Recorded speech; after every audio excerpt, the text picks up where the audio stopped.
베드로전서 5장 5절에서부터 7절에 있는 말씀 묵상해 보려고 합니다. 5절에 젊은 자들아 이와 같이 장로들에게 순복하고 다 서로 겸손하여 허리를 동이라. 하나님이 교만한 자를 대적하시되 겸손한 자들에게는 은혜를 주십니다. 그러므로 하나님의 능하신 손 아래 겸손하라. 때가 되면 너희를 높이십니다. 너희 염려를 다 주께 맡겨라. 이는 저가 너희를 권고하심이니라. 그럽니다. 자, 베드로는 때때로 걱정과 근심과 염려를 하던 사람입니다. 안 그럴 것 같은데 염려하는 마음이 있었어요. 마태복음 14장 29절에서부터 31절에서 보면은 파도가 막 몰아쳤을 때 예수님이 그 파도 속에 걸어오는 것을 보시고 자기도 그 물 위에 걷게 해달라고 합니다. 그러다가 물 위에 걷다가 그냥 염려로 말미암아 물에 가라앉게 됩니다. 엄청난 파도가 밀려오는 것을 보이면서 그만 예수님이 보이지 아니했던 것이죠. 물에 빠졌습니다. 가이사라 빌립보에서 마태복음 16장에 보면은 예수님이 십자가에 달려 돌아가셔야 된다는 말에 염려함으로 예수님을 살려야 되겠다는 생각에 하나님의 뜻이 보이질 않습니다. 그래서 예수님께서 십자가를 지시려고 하시는 것을 막으려고 했어요. 마태복음 16장 22절에 베드로가 예수를 붙잡고 가나에 가로되 주여 그리 마옵소서 이 일이 결코 주께 미치지 아니하리이다 이렇게 얘기를 합니다. 자신의 문제 중에 하나인 이 염려하는 문제, 이것을 통해서 베드로가 배운 교훈이 있습니다. 그 모든 염려를 다 주께 맡기라고 하는 것입니다. 특히 베드로전서의 마지막 장인 5장 5절에서도 14절은 영적 성숙에 대한 기본적인 태도가 주제인 것입니다. 영적으로 성숙하다고 하는 의미는 무엇인가? 염려를 주께 맡길 줄 아는 사람입니다. 성도의 바람은 다 영적으로 성숙하는 것이에요. 근데 바람과 현실 사이에는 차이가 굉장히 많이 납니다. 현실을 넘어서서 자기가 무시하는 곳까지 가는 길은 단 한 가지, 믿음과 겸손이 절대적으로 요구되어집니다. 믿음과 겸손한 자만이 진정으로 모든 염려를 주께 맡길 수가 있는 거예요. 자, 하나님이 한 가지 사이즈로 모든 사람들이 입을 수 있는 영적인 옷을 만들었다면 여러분이 이것을 믿으시겠습니까? 자, 한국에 갔을 때 동대문 시장에 밤에 갔더니 막 온통 막 난리가 났었어요. 한 점원이 여자의 옷을 사라고 합니다. 근데 사봐야 자신에게 맞는 옷이 없기 때문에 거절을 했더니 이 사이즈가 맞아요. 그래서 이 사이즈를 당신이 내 사이즈를 어떻게 합니까? 자, 근데 기가 막히게 동대문에 있는 사람들이 맞추더라고요. 자, 만약에 한 사이즈로 모든 사람들에게 맞는 옷이 있다고 한다면은 그 옷만 사면은 아주 대박이 날 것 같아요. 그런 옷은 만약에 뭐 사이즈 상관없이 한 사이즈로 만든단 말이죠. 자, 근데 하나님이 이 한 사이즈로 모든 사람들에게 맞는 옷을 우리에게 만들어 주셨어요. 만약에 한 사이즈로 만든 성도의 영적인 옷을 우리가 입어야 한다고 한다면은 그것은 바로 겸비한 마음이에요. 겸손입니다. 모든 성도가 입어야 되는 옷입니다. 자, 먼저 타인에 대해서 겸손할 줄 알아야 돼요. 베드로전서 5장 5절에 서로 겸손으로 허리를 동이라고 얘기를 합니다. 자, 베드로의 어떤 생각으로 지금 겸손으로 허리를 동이라고 하는 얘기는 무슨 소리인가요? 자, 이 그릭 말은 자신이 노예의 상태에서 앞치마를 입고 있는 것을 연결시키는 것입니다. 노예는요, 주인을 섬길 때에 앞치마를 입습니다. 이것은 즉 노예의 신분을 나타나기도 해요. 겸손이라는 말입니다. 겸손이 섬긴다는 말과 아주 동일시하는 말이기도 해요. 내가 남을 섬기기에도 합당하지 못하다고 생각하는 그 태도, 허리를 숙이기에도, 허리를 내가 숙였음에도 내가 여전히 부족하다라고 하는 태도, 바로 이것이 뭐냐면 겸손입니다. 고대에서 이 미덕이 절대로 아니에요. 고대에서도 이 미덕은 뭐냐면 내가 대접받는 거예요. 이게 미덕이에요. 여러분, 한국에서 왜 이렇게 출세하려고 그런 줄 아세요? 출세해야 대접받거든요. 남을 섬기지 않아도 돼요. 남을 부리면 됩니다. 그래서 한국 사람들이 그렇게 이를 갈고 출세하려고 했어요. 왜냐하면 고려 말에는 거의 70%가 노예입니다. 이주 말에 안 그랬을까요? 이주 말에도 30-40% 얘기하는데 제가 생각하기에는 훨씬 더 밑들었을 거라고 생각해요. 그렇기 때문에 누구나 다 대접받으려고 출세하려고 눈이 벌게지는 거예요. 오늘 시대도 바뀌는 게 없습니다. 현대는 어떻게 생각하냐면 겸손함은 밟힌다고 생각을 해요. 그래서 마초맨을 좋아합니다. 당시나 현대나 사람은요, 입고 다니는 옷, 패션이 달라지고 타고 다니는 게 달라졌을 뿐이지 사람의 태도, 마음은 변하는 게 하나도 없어요.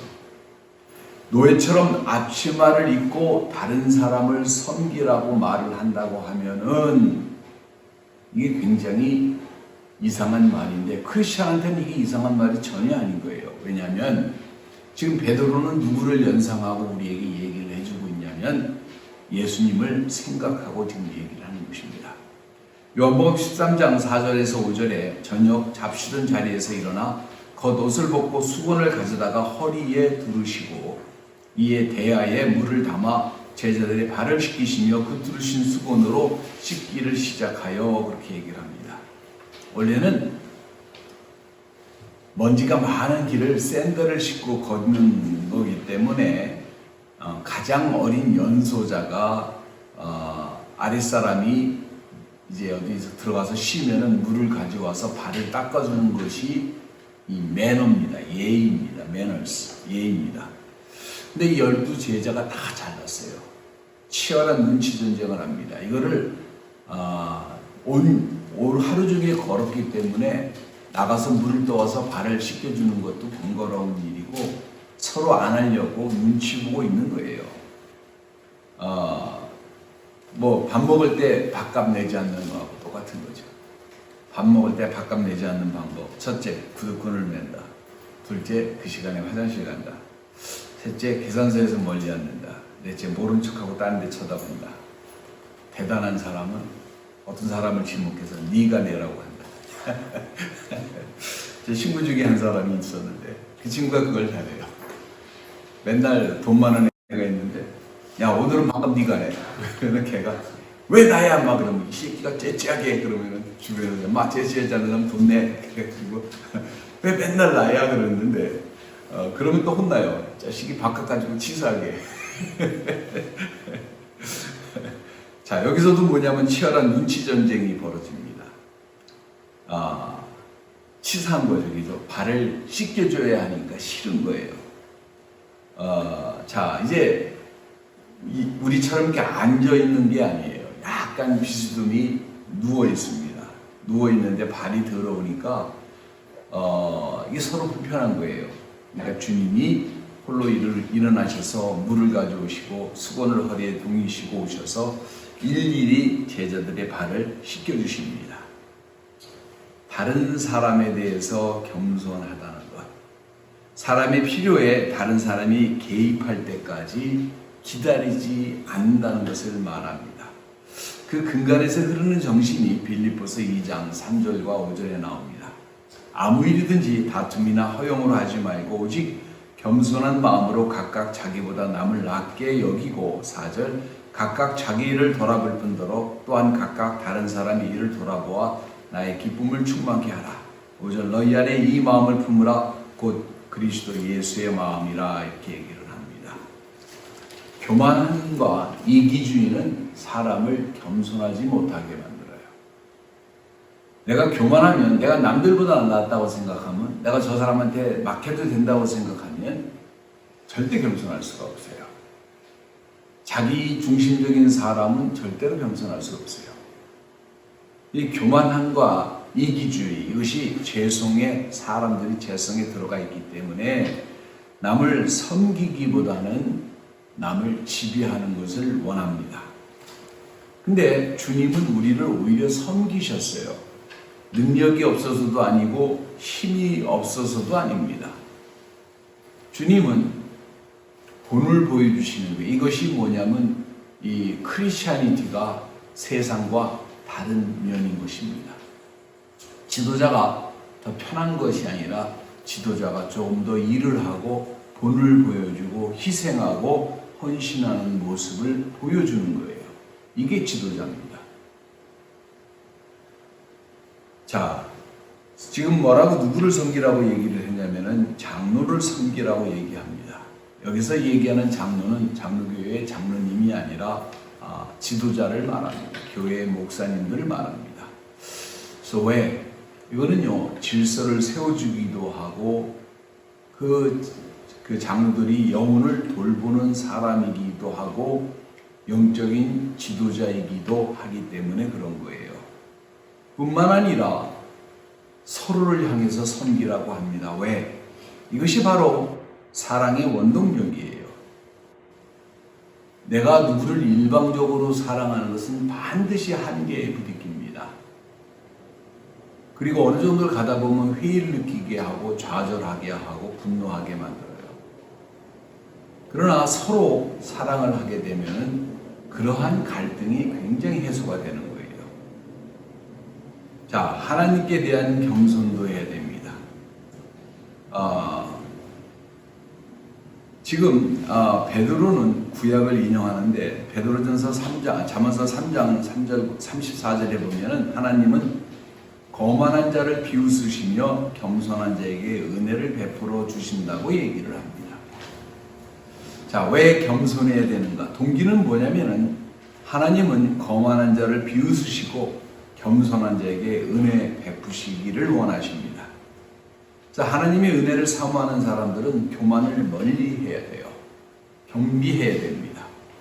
이 축복 중에 하나가 그로 말미암아 염려를 극복하는 힘이 될 수 있습니다. 왜 하나님은 교만한 자를 멀리 하십니까? 잠언서 6장 16절에 하나님이 미워하시는 것이 있는데 6절과 7절에 보니까 첫 번째 교만한 눈이 있고 그 다음에 교만은 타락한 인간의 모습에 반영된 것이기 때문에 그래요. 타락의 동기가 바로 교만한 것이에요. 사단이 교만한 것도 바로 타락한 것도 이 교만에서 타락해지는 거예요. 인간이 타락한 것, 사단이 타락한 것 똑같은 동기입니다. 그 동기는 무엇이냐? 바로 교만에서 내가 하나님과 같아지려고 하는 마음을 품었기 때문에 그렇습니다. 이사야서 14장 13절과 14절에 보면 사단이 타락한 것도 똑같아요. 내가 하나님과 보좌에 같아지리라는 마음이 갖는 거예요. 하지만 반면에 하나님의 은혜를 받은 자의 특징 중에 하나는 겸손해진다는 겁니다. 겸손해지는 거예요. 완전히 세상의 가치관과는 다를 수밖에 없는 거예요.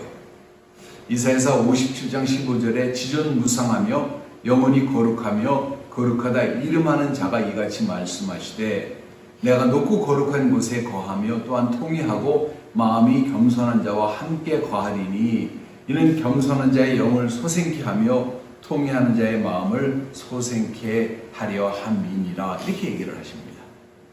이사야서 66장 2절에 나 여호와가 말하노라 나의 손이 이 모든 것을 지어서 다 이루었느니라.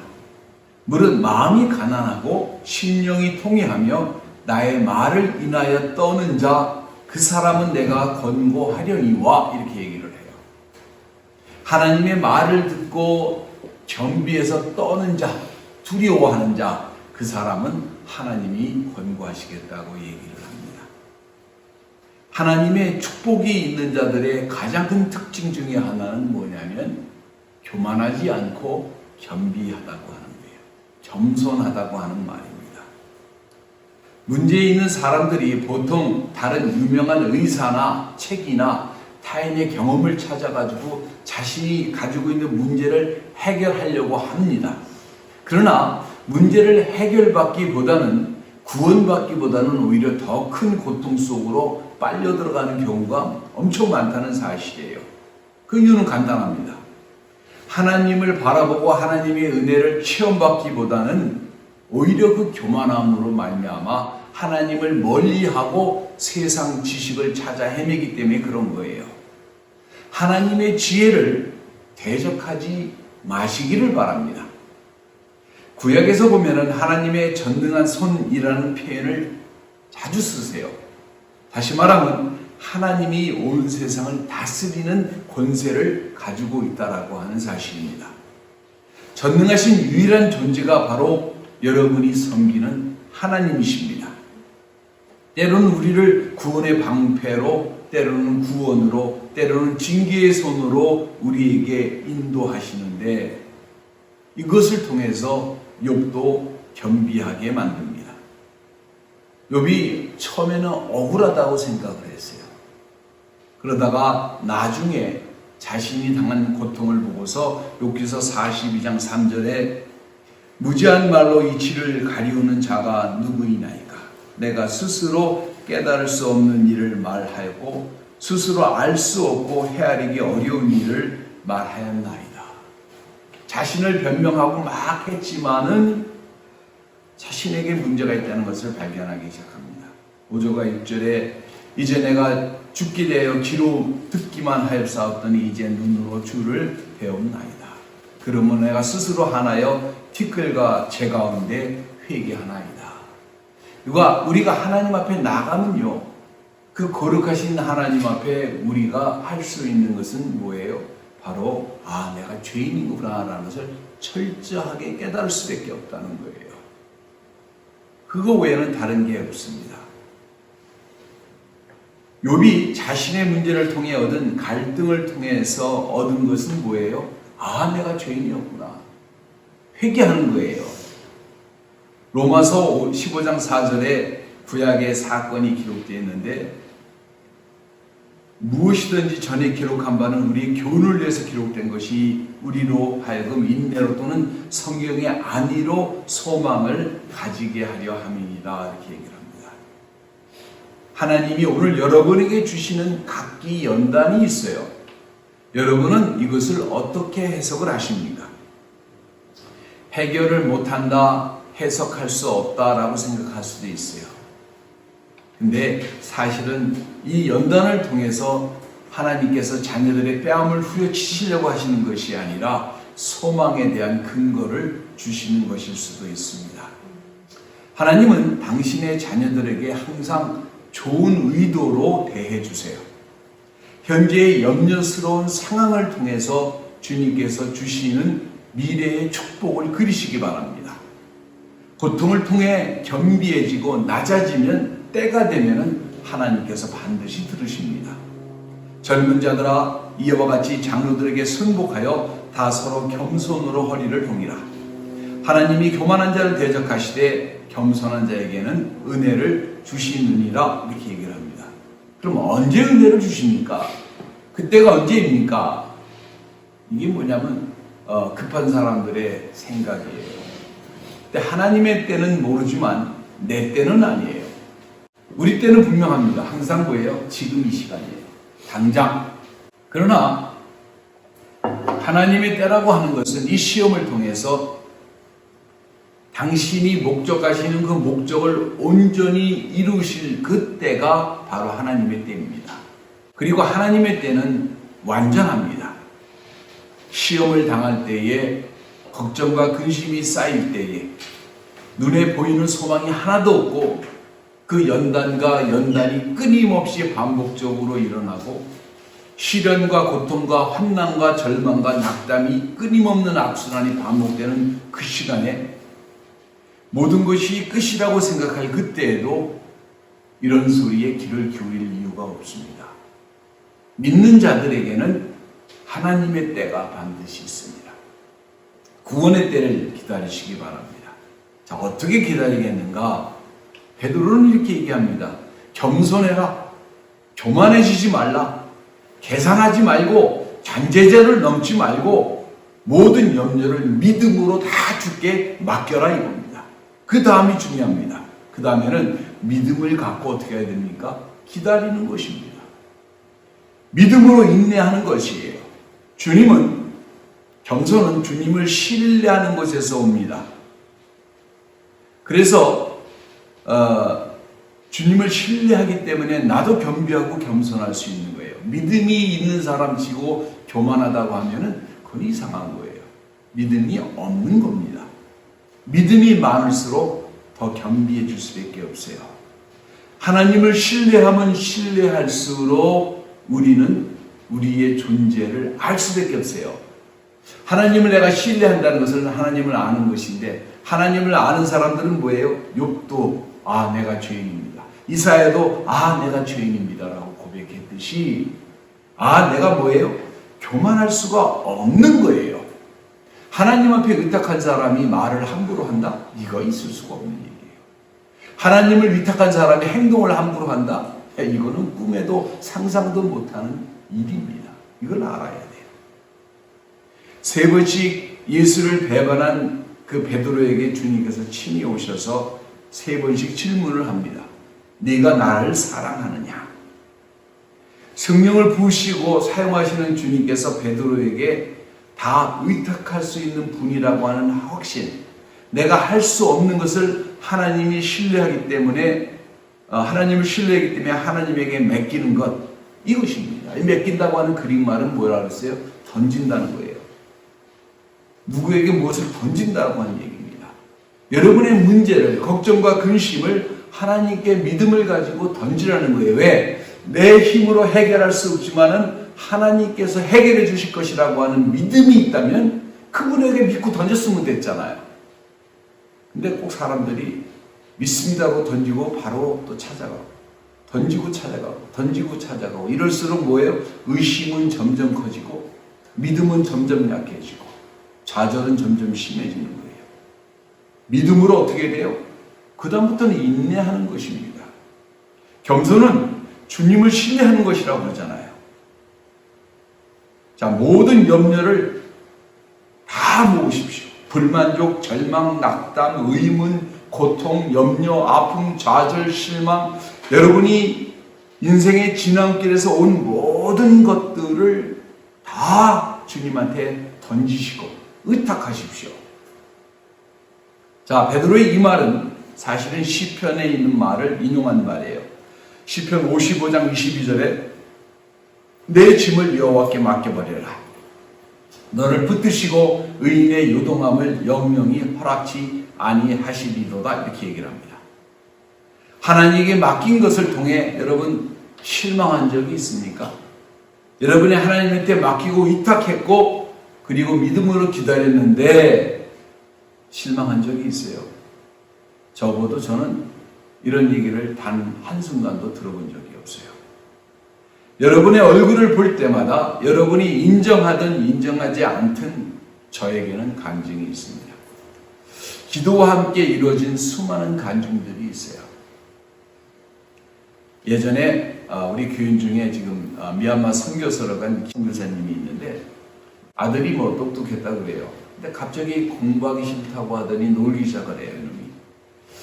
자, 기도를 남몰래 시작을 했는데 뭐 주니어 칼리지도 뭐 안 가려고 그러고 그래서 뭐 샌프란시스코 주립대라도 간다고 했는데 이 과정 속에서 이 엄마가 아빠가 얼마나 속이 탔겠어요.